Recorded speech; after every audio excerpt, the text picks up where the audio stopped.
اللہ فیکم،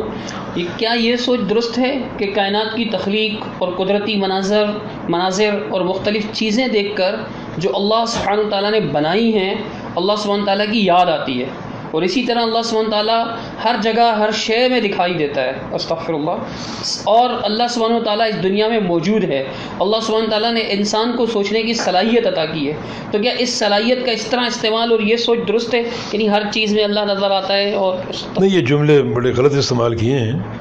یعنی مخلوق کو دیکھ کر خالق کا تصور، یہ بات تو حق ہے، یہ ساری جو کائنات میں چیزیں موجود ہیں، زمین، آسمان، ستارے، سورج کا نظام، اور پھر یہ کھیتی باڑی، درخت اور پرندے درندے، سب اللہ کی مخلوق ہیں۔ وفی کل شیء لہ آیۃ تدل علی انہ واحد، اللہ ان سب کا خالق ہے۔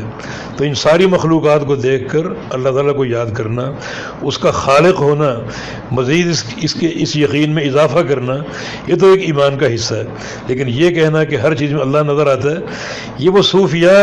کا باطل عقیدہ ہے جو کسی نہ کسی طریقے سے آپ تک پہنچ گیا، اور آپ نے یہ جملے غلط استعمال کیے۔ یہ کہنا غلط ہے کہ ہر چیز میں اللہ نظر آتا ہے، بلکہ حق یہ ہے کہ ہر چیز اللہ کی مخلوق ہے، اور یہ ہر مخلوق دلالت کرتی ہے کہ ان کا خالق ہے، اور وہ خالق اللہ رب العزت ہے۔ باقی ہر چیز میں اللہ کا نظر آنا، یہ جملہ انتہائی غلط ہے۔ اگر یہ جملہ استعمال کیا ہے تو اس سے توبہ کرنی چاہیے، کیونکہ یہ عقیدے کا انحراف ہے۔